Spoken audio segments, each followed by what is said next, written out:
Pinsan Kalyada. Hello mga kalingap, isang magandang hapon po sa inyong lahat. At yan, kung bago pa lang po kayo sa aking YouTube channel, ako po si Vincent Calyada.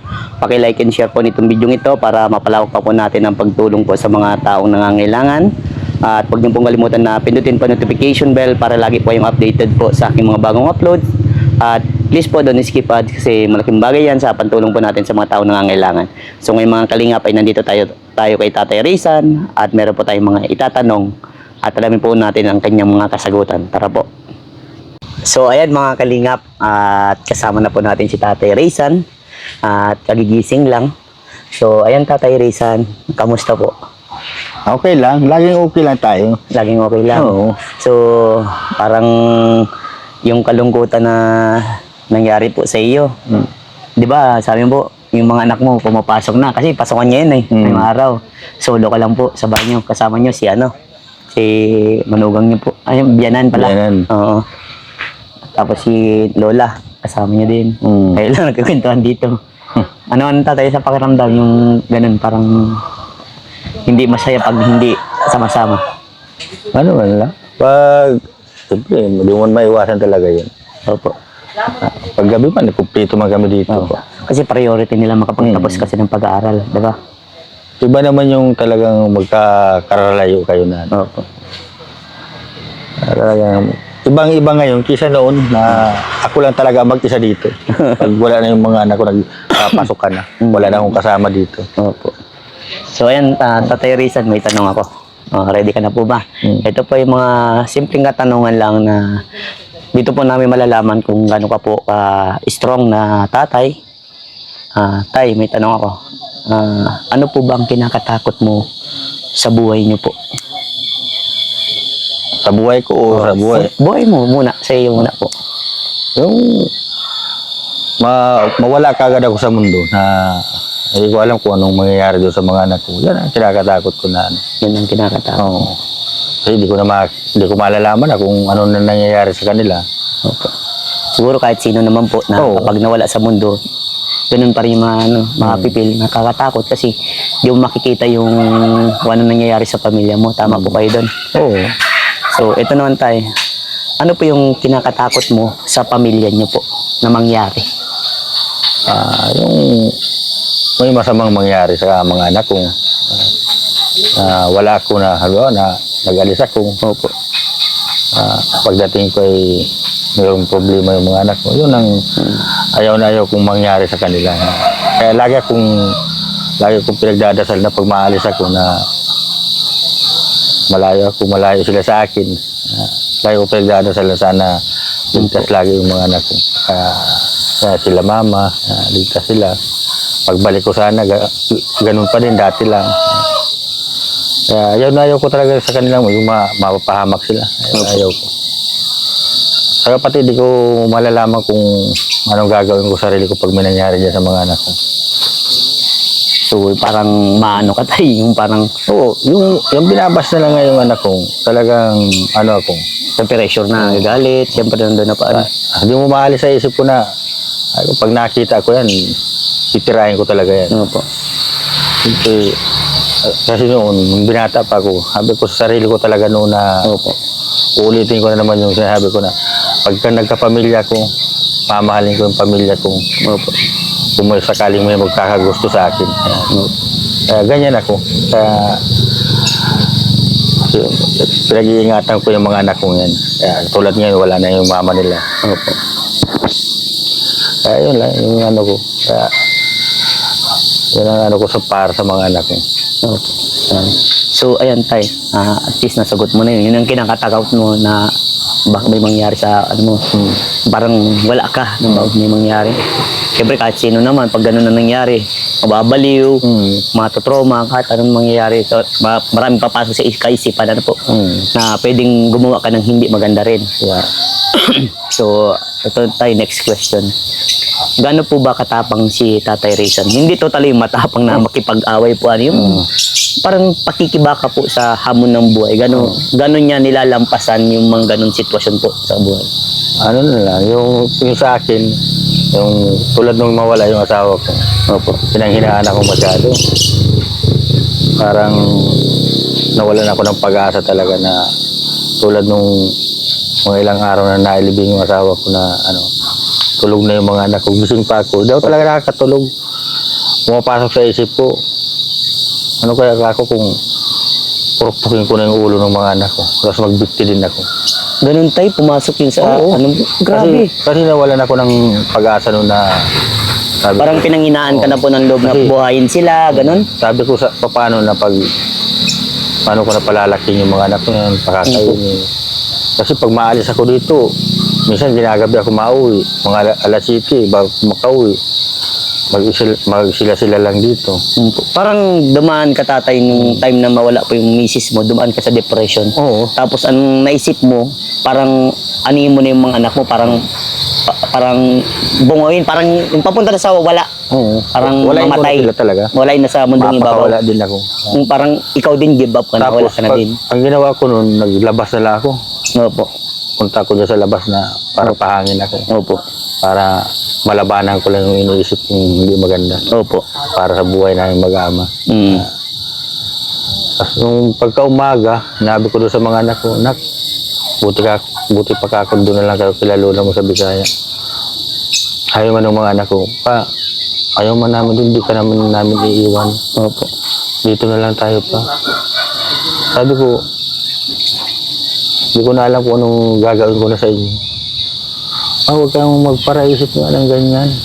Kasi ayaw namin, di kayo mapunta doon. Opo. Nag-i-erase ka mga anak ko na noon. Iiyak. At nag-iiyak nga ako noon na yan. Yun po yung bagay na tatay na naisip mo na gustong Para- mawala din sa mundo yung mga anak mo, pati ikaw. Ano? Grabe. Kaya sabi ko, doon na lang sila kala mama. Yung sabihanan ko nga. Ano po yung tatay yung mga ginawa mong way para malampasan po yung ganong problema, yung ganong depression na ba, sabi mo po na ganon nangyari na iba yung naisip mo para sa anak mo at sa sarili mo. Ano po yung ginawa mong paraan? Kasi meron din po tayo tatay na mga viewers na makakapanood po nito na alam ko matututunan nila, mayroon sila makukuhang aral po ba? Ang ginawa ko na lang noon, naisip ko yung kapatid kong babae. Opo. Una si Rizzy nagpunta doon. Opo. Tapos hanggang sa naubos sila dito, nagpunta na sila lahat doon. Opo. Tapos ang ginagawa ko na lang dito, pag ako mag-isa, di din ako nakakatulog noon. Opo. Siyempre malayo yung mga anak mo. Lagi sila din nasa isip ko. Kaya yung sa manaan dito, magkakasama kami. Opo. Ang ginagawa ko man dito, pag ako mag-isa sa araw, ganitong araw, Opo. nagpunta ako lagi sa ilog, nagagawa ko ng kawil, pangawil ako. Kumbaga, nilibang mo yung sarili mo po. Ganoon na lang ako. Tapos, nanghanap ako ng nyug dyan. Binibinta ko. Malibang lang ako. Pero sabing magang inom ako noon, di ako nagang inom. Talagang nililibang ko lang yung sarili ko na malimutan ko lang na para magbalik lang ako doon sa dati na andyan lang si Commander, iniisip ko andyan lang si Commander, di siya namatay. Ganoon na lang. Kasi ang iba kasi tayo, kapag ang tao kasi nakaranas ng problema, yung iba kasi kala nila matatakasan nila yung problema sa pag-iinom o paglalasing na masyado. Pero hindi. Mas mabuting harapin mo Mas yung problema. magkakaisip ka pa lalo ng hindi maganda. Sa sarili mo at sa ibang Paggaling ka. tao. Tama po yun. Ano? Kasi ako noon talaga sa tulang, sa una kong mapangasawa ko sana yun. Mm. Doon, nagbikti ako noon. Ay, siya po. Oo. Kaya sira ako nga yun. Galubog-bog ako. Talagang grabe. Kaya sabi ko, nilabanan ko na kasi yung... Pero that time na yun, tayo talagang nagbikti ka. No? Oo. Sino nang sa'yo, nagligtas o nakaagap? Katrabaho ko doon. Nakita ka na nakabitin ka na? Harap-harapan, mataas talaga. Mataas talaga. Paano nila Inakyat nila ako. na ganun ka? Parang, Oo. Kaya naalaman ko, adila daw ng tao, mahaba. Kasi yung damit kong ganyan lang yung mata. Yung damit ko doon, nakaganyan na. Kalaylay na. hindi la. Grabe. Bukol na doon sa damit. Kaya yun ang iniwasan ko para kaya nilibang ko na lang yung sarili ko. Ayaw ko na mangyari yung ginawa ko noon. Kasi yung mga anak ko, 5. Maliit pa yung tatlo, maliliit pa yan noon. Opo. Ang malaki-laki lang niya, si Silan, saka yung dalawang panganay. Opo. Kaya yun na lang ginawa ko para maiwasan ko magparaisip ng hindi maganda sa buhay ko. Tama po. Punta ako doon sa asawa ko pag medyo hapon-hapon na, napunta ako doon, nagangiyak na lang ako doon. Doon mo na lang nilalabas. Nasabi ko lang, ako, Mang, kung talagang, huwag ka na mag-alala dyan na, walang bahala doon sa mga anak natin. Huwag ka na mag-alala. Magpunta ka na kung saan ka mapunta. Yun na lang mga sinabi mo. Kaya, maaral pa din yung mga anak mo yan. Magtatrabaho ako. At least, andun po tayo sa point na talagang lumabang ka tayo. Na hindi ka nagpabaya sa mga anak mo. At least na kahit anong hirap, anong problema pang dumating, matapang ka talaga tayo. Talagang lumabang ka po. Kaya yun ang ko talaga sa buhay ko na kahit gabi na basta hindi ako napayag na wala akong may uwing pagkain para sa mga anak ko. So, ayan. Ano tayo ang pwede mong maipayo po sa mga minamahal nating viewers na ganito na may nangyayari pong pagsubok din. Gatulad yan, ganyan, mamatayan po ng asawa or mahighiwalay. Ano po yung mga bagay na pwede mong maipayo sa kanila na pwede po nilang kapulutan po ng aral? Sa akin, ang masasabi ko lang dyan sa mga mayroong mga ganyang problema, huwag niyong isipin ang problema at lalo pong makakadagdag sa problema niyo sa buhay pag inisip niyo yung mga problema. Kaya laban lang yung huwag kayong tumigil sa buhay na kung para makalimot kayo lahat gawin niyo na wag lang yung masama. Pag may problema kayong mga ganyan, gala-gala lang kayo. Ganun lang yung ginawa ko gala-gala lang. Para malibang. Tapos balik naman ako dito sa bahay, ganyan lang. Pagsawa na ako sa layasan na yung talagang diyan ako sa Nyugan, hanap ako ng kung ano-ano. Yan, nabinta ko. Doon ko nakalimutan yung problema ko na iniisip ko lang lagi para doon sa mga anak ko na hindi sila magugutom. Kumbaga, maibigay mo yung pangangailangan po Yan nila. na lang ako gagawin ko. Habang kung makikita nga ninyo ako, matatawa na kayo, maawa kayo sa akin. Kasi dyan sa Nyugan, nag-iiyak ako. Kahit sa Nyugan po. Oo, iiyak ako dyan. Doon mo lang naibubuhos lahat. Kasi may mga tao talagang sabi ko, iiyak lang kahit kung saan siya parang mag-isa lang siya. Umiiyak ko yan dyan sa Nyugan. Alam na lang ako, nagtutulo na yung luha ko sa Nyugan. Pag naisip mo po yung problema. Kaya ngayon, nagkikituan na tayo, napapaluwa na naman. Ayan po mga kalinga pa. Kaya yung mga tanong ko po kay tatay, Kaya ayaw ko mapapagkikwentuhan na si Kumandir. yung pinagdaanan, kumbaga. Iba kasi yung tayo, di ba? Yung sa buhay kasi ng isang tao, kapag mayroon kang kasama sa buhay, iba yung pinagdaanan ninyo, iba yung pagmamahal, respeto sa isa't isa, na kapag dumating sa point na ang isang tao aalis o mawawala na sa mundong ibabaw. Kumbaga, minsan, nagkakahiwalay lang. May mga bagay na may mamimiss ka. Siyempre. May mga bagay na... Pati hindi mo yung biglaan. Opo. At saka tayo, di ba, mayroong mga bagay na yung memories. Masarap yung maalala mo yung memories, di ba? Kaya natigil ako pagkape noon. Kasi siya nagang timpla ng kape. Minsan nahuli ako magising, siya nauna. Ay nakakape na siya. Mapatimpla ako ng kape niya. Madalawang higop lang ako siya na naubos ng kape. Wow. Kaya yun ang naalala ko. mo. Yung mga masasayang memory tayo. Memories. Marinig ko na yung busis niya pag nasa labas na siya. Opo. So, yun po mga kalingap. Hindi natin talagang maiiwasan na hindi tayo maiyak, malungkot, na kapag dumating sa point na kapag ang isang tao, mahal mo sa buhay, may umalis or wala na, yung parang na maalam na, yun po yung mamimiss natin, yung mga masasayang memories. Pagaya bagay nung matulog na kami ng gabi. Andun ako sa pinto, sila nakapagaranyan. Okay. Ako nakaganyan akong. Yung balagbag, kumbaga. Sila magkatabi-tabi sila. Kung ako pinakagwardya nila sa pinto. Kaya nasanay ako na may magkaluskos lang, nagising na ako. Yun na naalala ko, tapos yung bago kayo matulog, pinagambiro ko yung lagi na yung sa tungkol sa salita niya, yung sa Bisaya baga, inuulit-ulit ko, nagagalit siya sa akin, ulit siya man, yun na naaalala ko sa kanya, natutuwa ako pag medyo nagagalit na siya, saka na ako matulog.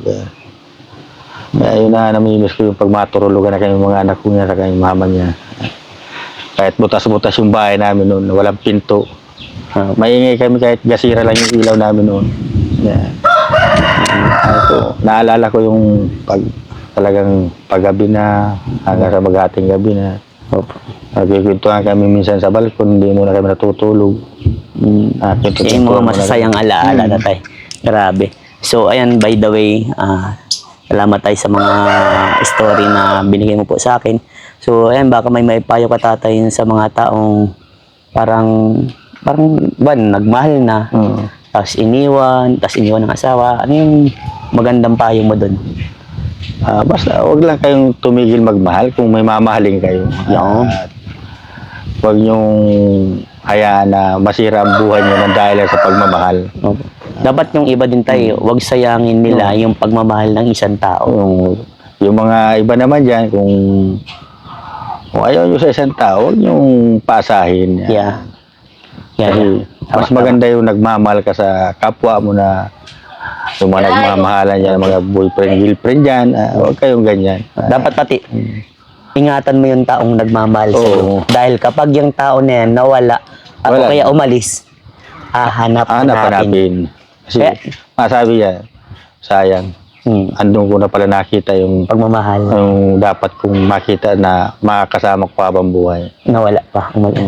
Kaya dyan po sa mga minamahal nating viewers, kapag mayroon po kayong minamahal sa buhay, huwag niyo pong sayangin, pahalagan nyo. Pahalagan nyo yung effort niya, yung sacrifice niya, yung pagmamahal niya. Dahil po yung taong nagmamahal na yun, gagawin po ang lahat para sa taong mahal niya. Ito po ay about love lang po. Siyempre, may about din sa family. Love siyempre sa family. Love sa minamahal. Siyempre sa mga kaibigan. Ganun din po ano. Kaya, ayan, salamat po sa inyong lahat, mga minamahal natin viewers. Tay, baka mayroon ka pang huling mensahe po sa mga viewers natin. Sa mga viewers natin na nagmamahal sa atin huwag niyo kalilimutan si Vincent. Yan. Panganay pa akong anak niya ni Tatay Rizan. Lagi yung sa channel niya. Talagang marami yan natutulungan. Kaya ni Pading Rene. Pade, kaway-kaway ka dito, Pade. Kaway, tulog. Kaya yun po, kaya love na love ko po yung mga nagpupunta dito sa bahay. Walang halong plastic po yan. Kaya nasa inyo na lang po kung maniniwala po kayo sa mga pinagsasabi ng iba. At bahala na po kayo kung anong sa tingin yung tama para sa sinasabi nila tungkol sa amin. Bahala na po kayo. Basta kaming mag-ama, kami dito muna dito, mapagmahal kami. Hindi naman sa talagang pero pag yung may mga pinapakita naman. Kahit nga mayroon na pinapakita hindi ko pa inaano Hindi ko pa sinisita yan O baliwala lang sa akin. Basta wag lang yung anak ko na Kaya salamat po sa sobrang pagmamahal nyo sa amin. At sobrang pagmamahal nyo sa Maglangga. Pilit man pabagsakin ay talagang andyan kayo. Salamat sa inyo. Si Lord na lang ang bahala sa inyo. Kaya thank you marami sa inyo. Yan, salamat po. Yan, God bless po. Yan, bye-bye po. Bye-bye na tayo, Tay. Bye-bye po.